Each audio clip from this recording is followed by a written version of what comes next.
This is how we like to do it.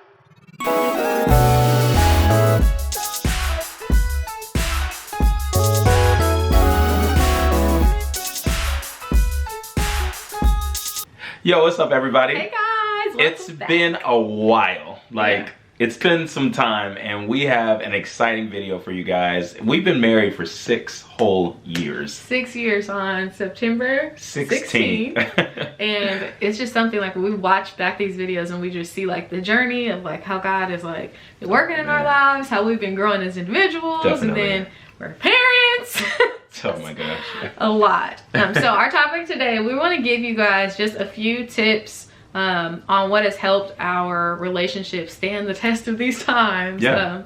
Because it's been 13 years of us being together. 13 years together. 13 years together, but 6 years married. And honestly, these are just some little nuggets, I guess, that can help you in your relationship. And honestly, I kind of think that these honestly transfer over just into like the relationships that aren't necessarily like just like your significant other, but also your friendships, your relationships with your family members, your co-workers. So yeah, I hope this video is a blessing to you. This is definitely some good application. Yeah. Some things that have really helped us in our marriage. You want to go first? How about you go first? Yeah. I honestly think that being patient with each other has literally just been a game changer. And I know like when you think of like patience, you think like, okay, yeah, that's a fruit of the spirit, so you should be patient. But honestly, it's so much easier said than done, especially like when you're used to doing things like on your own, and when you're used to like just thinking for yourself.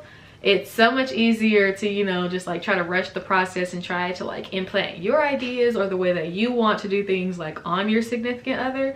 But I think like just being patient with them and letting them like either catch up or do it like their way is just like a game changer. Like I think just like releasing your hands of it and releasing like the expectation that they will eventually arrive at the same consensus as you. Or hope that they will. Yeah, or hope that they will. Like it's just like it's such a game changer to just be patient with them and to, you know, just let people do what they're gonna do. And then like once they have made their decision or once they've done like whatever it is they want to do, then it's like, okay, now we can work with this. Now let's mold this and like let's fix this into our thing and not necessarily your thing. Yeah, I honestly think for me, mine is trust, but it goes along with patience because I'm starting to think as you were talking, it's easy to be patient with somebody when you trust them and you're learning to grow in trust with them. So for me, I think a good principle or a nugget or application that has helped me, or I think that has grown in me in the 6 years of marriage, that is trusting Kelsie fully. Like, we were dating, we were with each other we're with each other 13 years now, but I'm saying like we've been with each other for a while now, but it's so easy to like be in a relationship, but like try to think for the both of us or try to make decisions for the both of us. I was doing that a lot early on, and I think that throughout time, and it's not that Kelsie's not intelligent, it's not that anything like that, you just realize that like when you're dating, there is a time of separation. You go home, you go to your parents' house, I'll go to my mama's house, you know what I'm saying? And so when we got married, there was like this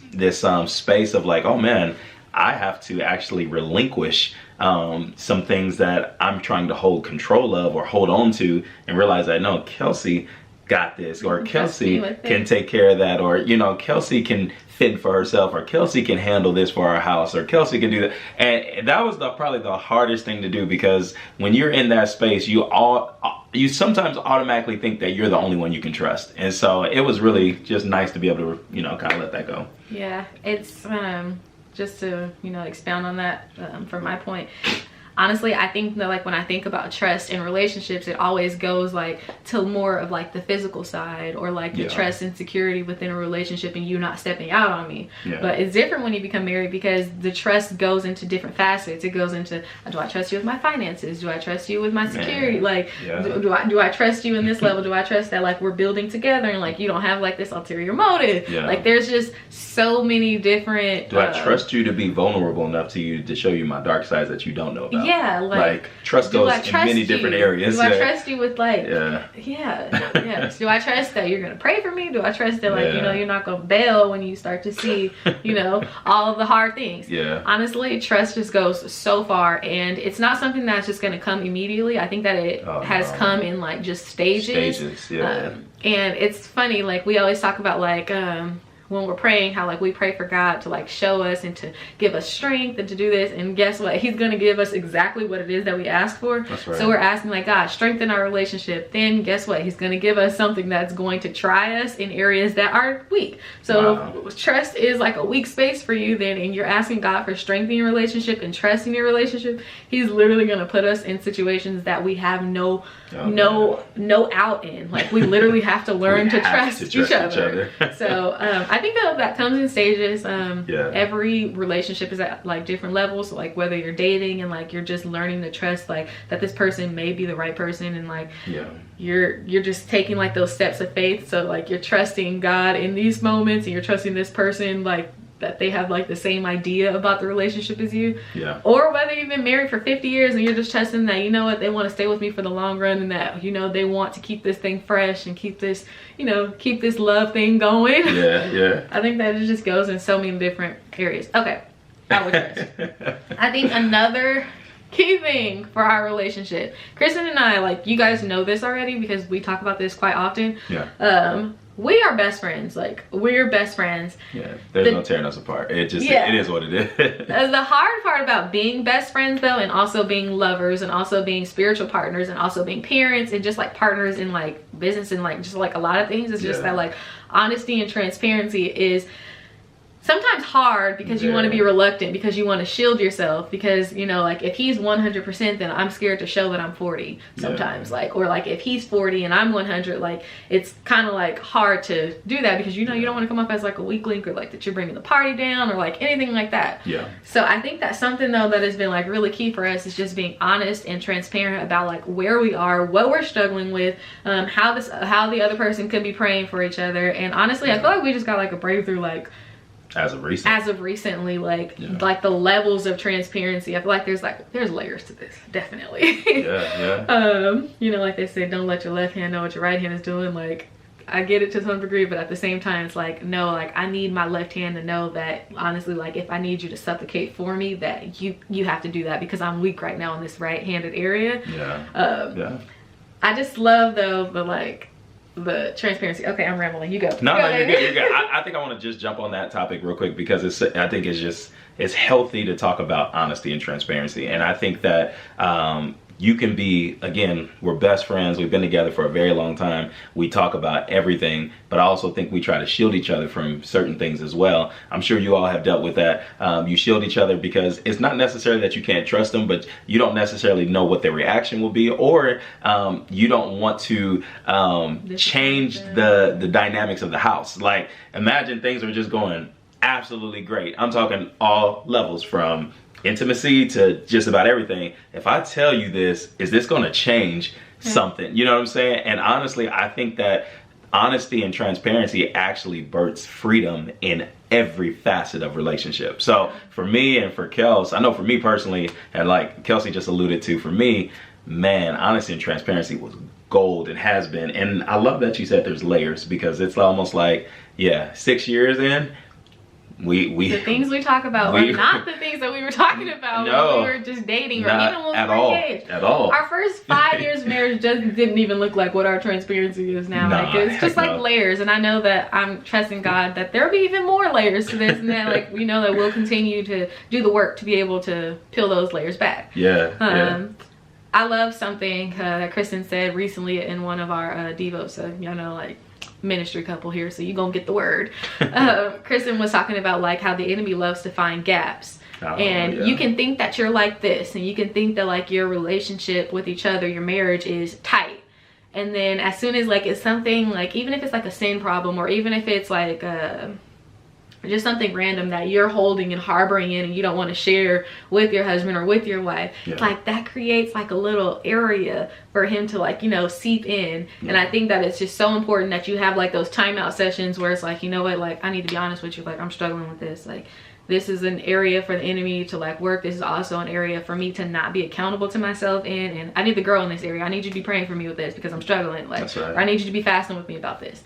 I think that is like key, because honestly, if the enemy's whole premise is to steal, kill, and destroy, and he hates God and God loves marriage, like this is like a prime target. Like he's not fooling with the unit. Like he doesn't care about our unit. He wants us divided, and the easiest way to do that is to seep in like the small gaps of not being honest and not being transparent, not wanting to trust each other, not wanting to be patient with each other, wanting all the things that you want for you, but not necessarily allotting them to your significant other. Like selflessness and like laying yourself down is like key. And when I mean laying yourself down, I literally mean laying yourself down. Laying yourself down. Well, because you got to think about it. God is love. Kelsie just said that Satan hates God, so that means Satan hates love.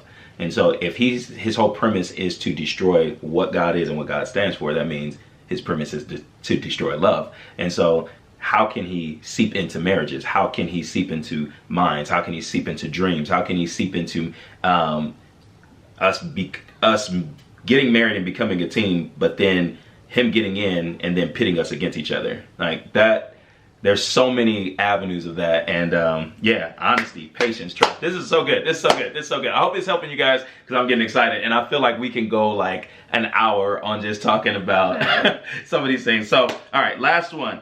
Help me out with that. Our last one is living at our own pace. Oh my gosh. Can I take it, please? For at least the first 2 minutes. Paper, I'm just kidding. Go. I'll beat you, so I'll just opt out. Okay. Living at our own pace. This is a biggie. Transparency moment. We talked about transparency. Transparency moment.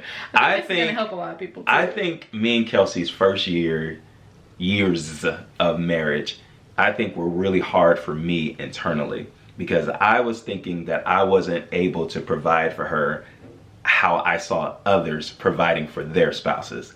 And I'm not talking about 30, 40, 50 years in. I'm not talking about our parents. I'm not talking about the big relationship goals. I'm just talking about our immediate peers who you see on social media or who you're hanging with, and you're just like, dang, like, why can't I provide that for Kelsie? And what it started to do was actually create a bitterness inside me, not for what they had or whoever had what, but it actually made me down myself and start chasing something that she had no idea how I was feeling. And so now I'm actually pushing her away, thinking I'm actually trying to do for her. And in first years of marriage, I'm gonna tell you now. First two years of marriage, what are you doing? Yeah, first 2 years of marriage, I'm gonna tell you now, like, the biggest thing that matters, at least that mattered for us, is for Kelsie to know that I'm here, that I love you, that I'm not going nowhere. Like when I said those vows, like, yo, like we're getting to know each other. Like this isn't the time to be in this pity pat race where you're trying to keep up with the Joneses, or what's that phrase? Keep up with the Jones. Yeah, keep up with the Jones, and you literally are pushing your spouse away while the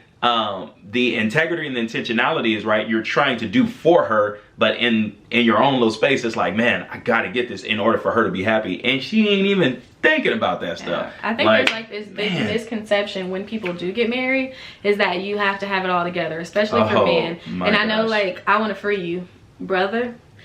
Whoever it is that you're marrying, if she's the right one, if she loves the Lord, and God has already shown her that you are her husband, like, it's okay to desire to, you know, want to be put together and have all of these things, but she's not caring about that.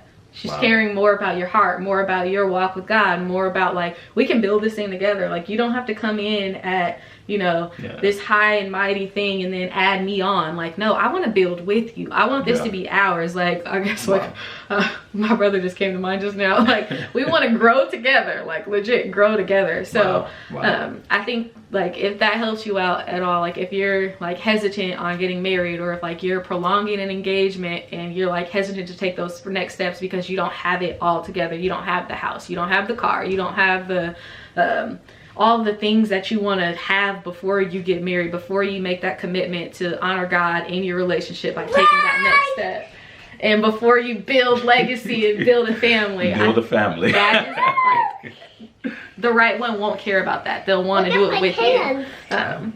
To go back on to what he was saying about, like, just living at your own pace, that is, like, going to be so key for you and your spouse to learn to do, especially in the age of social media and the internet just, like, taking over.